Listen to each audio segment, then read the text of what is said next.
Hello and welcome to our webinar on total lifecycle support. I'm Mike Kieran, Senior Vice President of Integrated Supply Chain at Textron Systems. I'm joined today by three of my Textron Systems colleagues who I'll ask to briefly introduce themselves. Kevin? Thank you, Mike. Good afternoon, everyone. My name is Kevin Murata. I'm the Senior Director for Shadow TOAS product line at Textron Systems. Chris?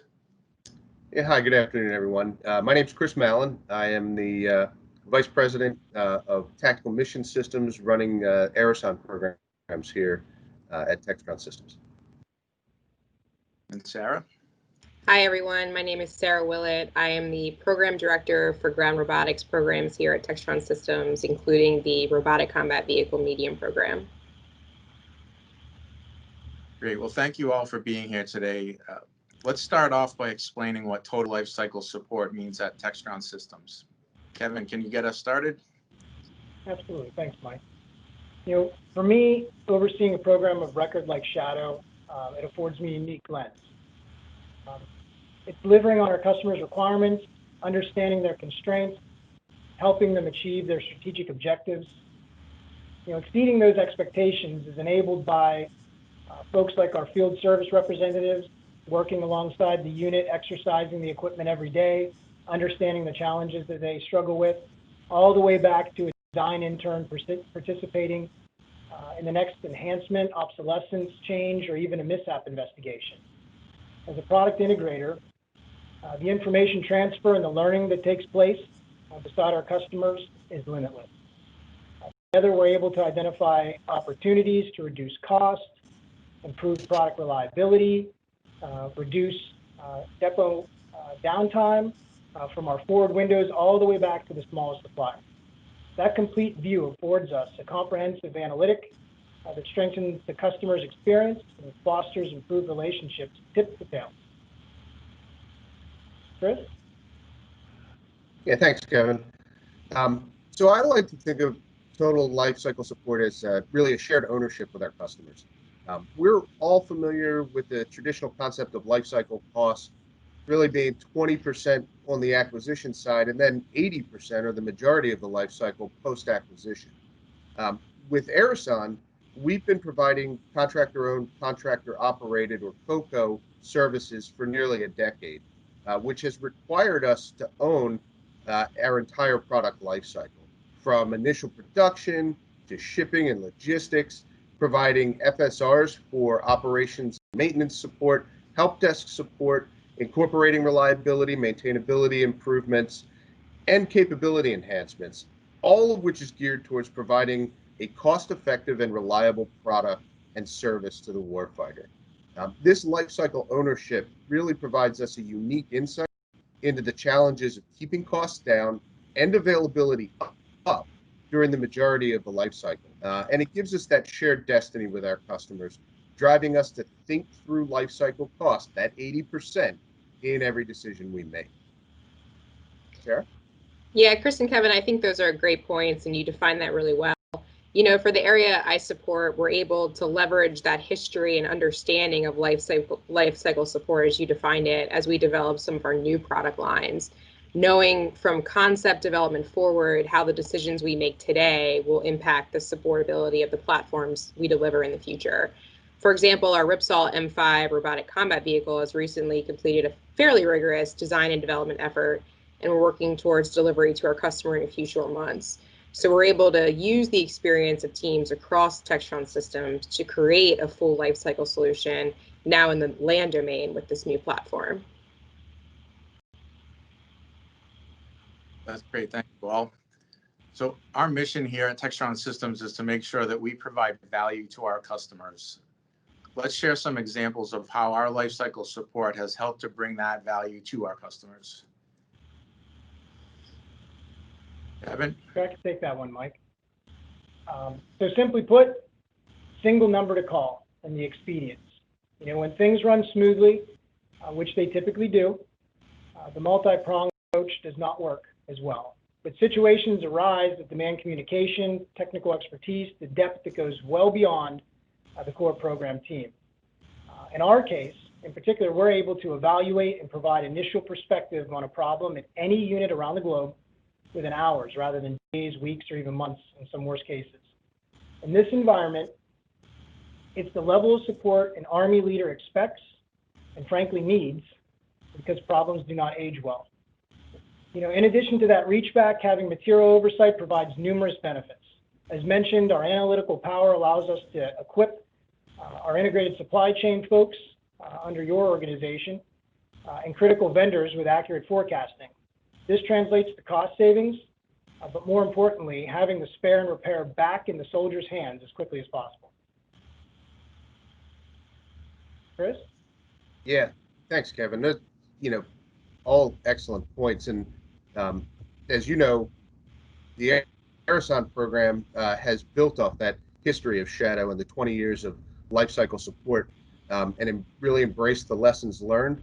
For us, the total life cycle support solution provides our customer with confidence that they can perform their missions with a reliable, cost-effective, easy-to-use system.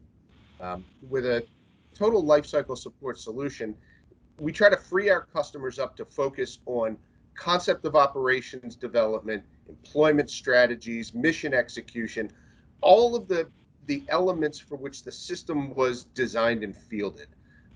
How frustrating it is for customers and even for us as companies to acquire a system or a capability only to have to spend again as much money and time making it safe and reliable before it ever gets to the field. So when you have a provider that takes responsibility for the total life cycle of the product, both parties are aligned with that same desire to field a reliable, capable system with a low total cost of ownership. Yeah, Chris, great point. And as I kind of mentioned before, having an understanding of what will be needed in the future ensures that we're thinking about things now like maintenance and training and sparing and logistics, so that we're really ready to support the customer and the warfighter when we get our systems into the soldier's hands. So, for example, in RCV, we're working very closely with the Army to make sure we understand what the mission requirements will be and what the CONOPS are, like Chris mentioned, and really what the core capabilities of that system need to be. And so kind of having an understanding that this program is very early in its life cycle and ensuring that we're also provisioning for the ability to inject new technology and capabilities on the platform so we can support the soldier for the next 20, 30 years. That's a great point, Sarah.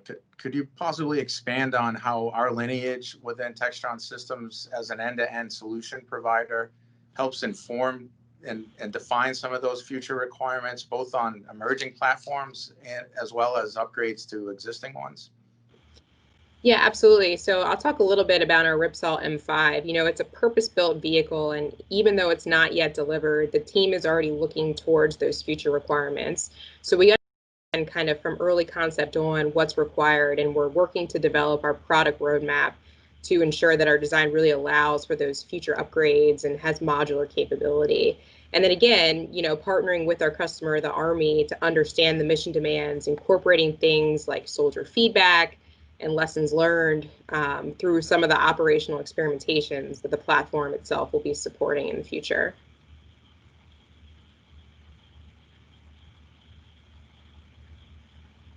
Kevin, how about on the Shadow program? Sure. So let's take a look at the Shadow Block 3, for example. Last week, we completed the follow-on test and evaluation, FOT&E, for the enhanced configuration. So even after 22 years of service in partnership with PMUAS, we continue to reap benefit for the soldier. Reduction, enhanced video payload, manned-unmanned teaming, and operations in adverse weather conditions all took the voice of the customer, the adapting requirements for the Army, and future threats into consideration. And very soon, we'll be able to outfit the soldier with that much improved experience, building upon the proven reliability of the Shadow platform. And it's very exciting. Chris? Yeah, thanks, Kevin. Borrowing conceptually from our COCO business model, it's our primary business. We maintain an organizational focus on what we call confident simplicity, which is really ingrained in everything we do. So being side by side downrange with our customers Ensuring their mission success in these dynamic environments requires both the system and the crew to be reliable and to be able to flex rapidly in response to change. So our capability enhancement roadmap builds off of these lessons learned and remains grounded in ensuring we have a highly reliable system that provides maximum flexibility and ease of use for the crew. So we're maintaining this confident simplicity in our next generation of UAS systems, which includes our Aerosonde HQ vertical takeoff and land, or VTOL system, which is currently fielded as part of the Army's Future Tactical UAS program. The HQ leverages the experience gained through nearly 500,000 combat hours on the Aerosonde system, and is built on that same reliable platform and ease of use interface as our COCO systems, with the added capability of VTOL. So I guess you could say, we eat our own cooking, and if we won't fly it ourselves, we would never ask a customer to fly it. Great. That's great. Thanks, Chris. So customer service is not an event. It's something that has to be maintained and evolve over time. Could each of you take a moment to share some examples of how Textron Systems has worked with our customers to improve their experience over time? Let's start with you, Chris. Sure. Thanks, Mike. So for us, we define customer service excellence as that partnership, that shared ownership and demonstration of commitment to the customer and their mission. Again, as I've noted, we have a number of folks that are side by side downrange with our customers, and we practice that active listening and partnering with those customers to find and implement solutions rapidly, sometimes right there in the field in hours. I think it's important to put yourself in your customer's shoes, which our history in COCO operations has done for us, to really see the situation from their perspective and embrace that mission as your own. So for us, that means providing high quality products and people that we stand behind, and then standing side by side with our customers through good and bad. Yeah, Chris, I think you hit that spot on. In terms of partnership and commitment to your customer, we've really got to understand the critical role and nature of the in-theater use cases for the systems that we deliver. And we've got to make sure that we focus on reliability and maintainability to ensure long-lasting support for our customers and the products we deliver. I couldn't agree more. Spot on. Understanding the mission, identifying their needs, and providing consistent and accurate service. Shadow maintains greater than 95% mission capability, and they've done so for many years. Over time, our company's been able to generate several tools, databases that improve that reliability and improve that long-term forecasting. As we've all discussed here, it takes a partnership to be successful. Strong customer relationship relies on communication, swift resolve, and mutual respect. From our seats, that exemplary service would not have been achieved across any one of these programs, without those principles. Very true. Thank you all, Sarah, Kevin, and Chris, for sharing how Textron Systems helps provide mission-ready solutions and service to our U.S. Army and other customers. We hope you've all enjoyed our discussion today on total lifecycle support, and we appreciate your time. Thank you very much. Thank you. Thank you.